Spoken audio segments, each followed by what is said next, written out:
Good morning, dear students. Welcome back in your YouTube computer class. In today's video, we will discuss about how to make the variable description table. As you know, there is the separate marks are allotted for the variable description table in your program. That means each program, as you know, that means 60 marks are allotted for your programs. 60 marks and 40 marks theory, right? 40 marks theory, 60 marks programs are there.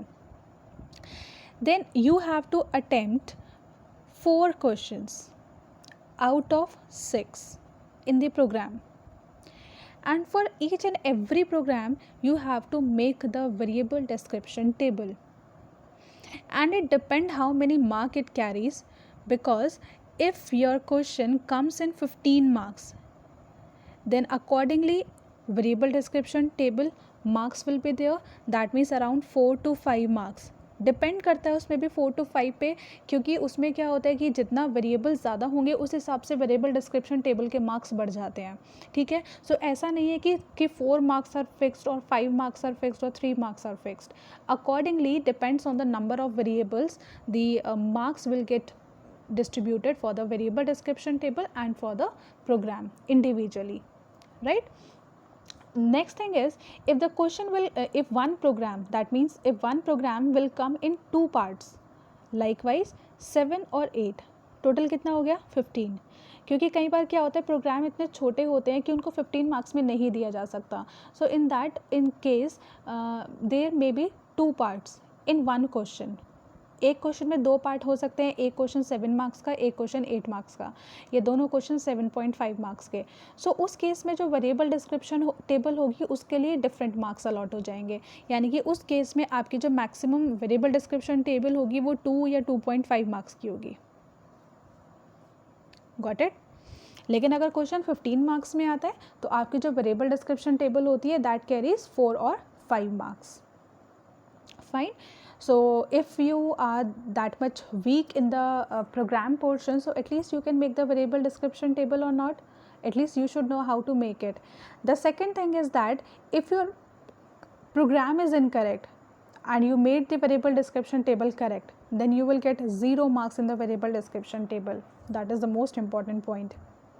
Don't think कि if you will not make the program you will leave that marks, है ना, and you will count your variable description table marks. ऐसा नहीं है. अगर आपका programme ही incorrect है, variable description table जो हम बनाते हैं बेटा वो प्रोग्राम्स के लिए बनाते हैं.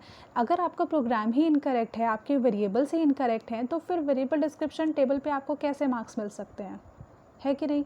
इसीलिए वेरिएबल डिस्क्रिप्शन टेबल जो है वो डायरेक्टली इंटीग्रेटेड है आपके प्रोग्राम से. अगर आपका प्रोग्राम करेक्ट है तो आपको मार्क्स उसी के अकॉर्डिंग मिलेंगे. अगर आपका प्रोग्राम बिल्कुल ही इनकरेक्ट है, आपने प्रोग्राम ही नहीं लिखा और आप सिर्फ वेरिएबल डिस्क्रिप्शन टेबल बना के आ रहे हो on the basis of question, then you will not get any marks. You will get 0 in that case. So you should be very clear about it कि when you will get the marks for your variable description table. Later on, do not get confused or do not argue with any of the teacher or anybody for your marks. ठीक है, कि I made the variable description table ma'am but you have not given the marks. सो इस तरीके की problems नहीं आनी चाहिए. अगर आप प्रोग्राम्स करके आ रहे हो तो उसके हिसाब से आपको टेबल बना के आनी है. So in this video we will only discuss about the variable description table because up to now we have not discussed anything about it. But क्योंकि ये कंपलसरी होता है, आपको बोर्ड एग्जाम्स में भी बना के आना है और अपने हाफ ईयरली, एनुअल और प्री बोर्ड में भी बना के आनी है. ठीक है. So let us take one example first for the program. If program is related to your factorial of a number, suppose factorial of a number. So I'm not going to write the full program, I'm only going to give you the hint what variables you will take. For example, if you want to calculate the factorial of 4, so it will be what, 1 into 2 into 3 into 4, isn't it? It means you need to take a variable I, you need to take a variable I, you need to take a variable n which is used to store the number, and one is to fact which is used to store the factorial, and initially fact because we have not calculated, so we are taking here 0. Then I will be initially 1, Why it is 1? Because my counter get starts from 1 position and we will move up to which position? n position. That means जो number की value होगी हमें वहाँ तक multiply करना है. And how I will make the loop? While I is less than equal to n. जब तक I की value, now this is your I here actually. So I is less than equal to n. n कितना है? 4. तो पहले 1 होगा, then 2, then 3, then 4. So this is how it will keep on moving. So while I is less than equal to n, what you will do? You are having a variable as fact. So you will write it here, fact is equal to fact into I. Fact is equal to fact into I. Factorial में multiply हो रहा है I का, and then you will increment the value of I by 1. I is equal to I plus 1. Later on you close it, and after the coming out of the while loop you will print it here SOPLN fact. General सा एक question था, बहुत ही small सा, एक हमने example लिया है. Now for this question how you will make the variable description table. So those who want to actually write this, they can write, then we will move on to the table.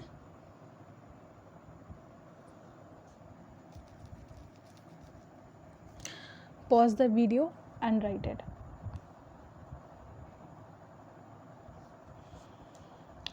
Then here, variable description table,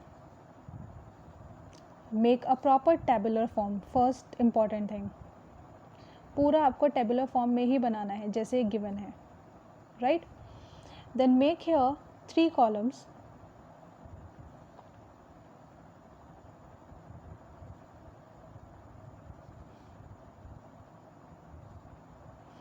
Then in the first column we need to write the variable name. Variable name. Clear है? Next में हम लिखते हैं data type.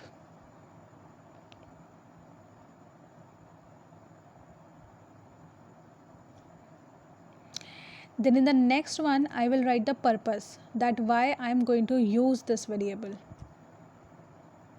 And one more thing I forgot, on the left side make here serial number. Serial number, SNO, serial number. Now how many variables we are using here total? Overall 3 variables we are using. ठीक है, तो यहाँ पे हम 3 variables को represent करेंगे. 1, 2, 3. Now first is your I, second is your n, third one is your fact. ये 3 variables हमने लिए, I, n और fact. Now we will specify the data type of I. What is the data type of I? Int. Only write int, not integer, because integer is not any data type. Integer कोई data type नहीं होता है. Data type क्या होता है? Int. For n, int. For fact, int. Clear है? Next is the purpose. Purpose means why we are using this. जैसे कि आई है तो आई का क्यों यूज़ कर रहे हैं, आई क्या है वहाँ पर, आई आपका लूप में आप यूज़ कर रहे हो, लेकिन लूप में उसकी वर्किंग क्या है, वो कर क्या रहा है, तो वो उसका टास्क क्या है, use for the controlling purpose. Controlling purpose के लिए यूज़ कर रहे हैं, यानी कि आइट्रेशन पर्पस के लिए. तो हम यहाँ पे क्या लिख सकते हैं, to iterate the loop. To iterate the loop. Loop में आइट्रेशन परफॉर्म कराने के लिए. आइट्रेशन का मतलब होता है रिपीटिशन, यानी कि लूप में रिपीटिशन परफॉर्म कराने के लिए we are using what, I. Next is your N. What is the use of N now? N is use to store the number. Very easy. So write it here, to store the number.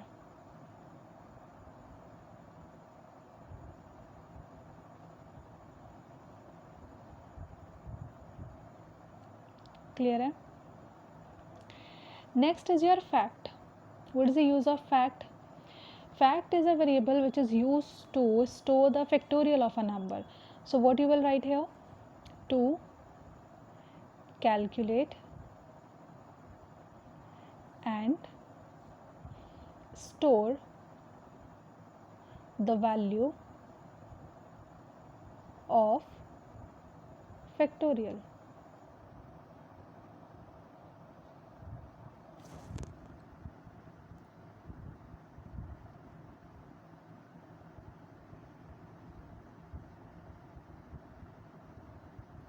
लिख लेना इसको. To calculate and store the value of factorial. So this is how you will make a variable description table. Clear? ये तो हो गया general सा example. In some of the cases we take the flag values also. So उस case में क्या लिखोगे? I am going to rub this part now.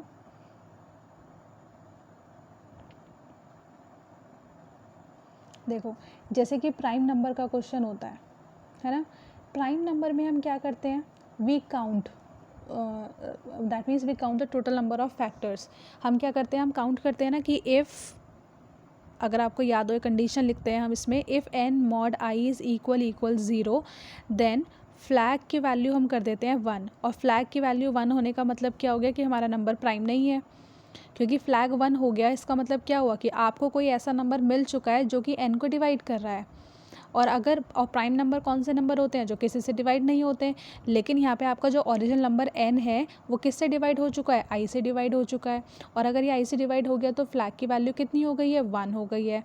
And then you will use the break and then closing of if, closing of for, and here outside you write what? कि if flag is equal 0 then SOPLN prime number, else SOPLN not a prime number. तो आप इस तरीके के जो programmes बनाते हो उसमें वेरिएबल डिस्क्रिप्शन टेबल सेम बनानी है. लेकिन ये जो फ्लैग है इसको कैसे लिखोगे? तो उसके लिए when you will make this table like this, ठीक है. So you will specify here the numbering like suppose 3. Then you will specify the name of the variable as flag. Then the data type of it as int. Flag देखो integer type का भी हो सकता है, Boolean भी हो सकता है. डिपेंड करता है आपने क्वेश्चन किस तरीके से बनाया है. जो सॉल्यूशन होगा वो आपके ऊपर डिपेंड कर रहा है. आपने बूलियन टाइप का लिया है फ्लैग वैल्यू या इंटीजर टाइप का लिया है. ठीक है. तो अगर ये इंटीजर है तो हमने इंट स्पेसिफाई किया है. और इसका पर्पज़ क्या है? Purpose is to check the status. to check the status. ये हो गया आपका फ्लैग के लिए. ठीक है. ऐसे ही बहुत सारे क्वेश्चंस में आप सम भी कैलकुलेट करते हो, like sum of the digits of the number. तो उस केस में number 4 take it here sum is of integer type. And what you will write here for in the purpose part, क्या लिखोगे? टू कैलकुलेट लिखना ज़रूरी नहीं है, simple भी लिख सकते हो. To store the sum, to calculate and store the sum of digits of a number. Sum किसका स्टोर कर रहा है? डिजिट्स ऑफ अ नंबर का. So accordingly you will write it. Means whatever purpose is there for a variable which you are using in your program, according to the purpose you have to write it. जो भी आप use करोगे, छोटे से छोटा variable भी अगर आप कोई भी यूज़ कर रहे हो ना, उस हर वेरिएबल को आपको स्पेसिफाई करना है इसके अंदर. And how many columns will be there? Total 4 columns will be there. First is your what? First is your serial number. Let me write it again. First one is your serial number. Next one your variable name. Third one your data type. Fourth one purpose. Clear है?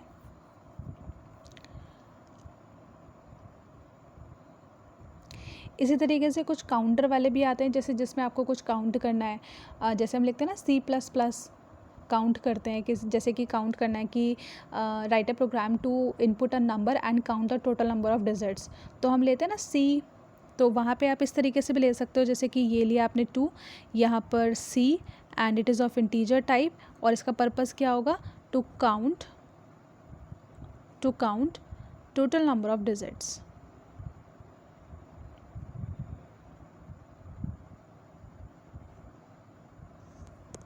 Fine.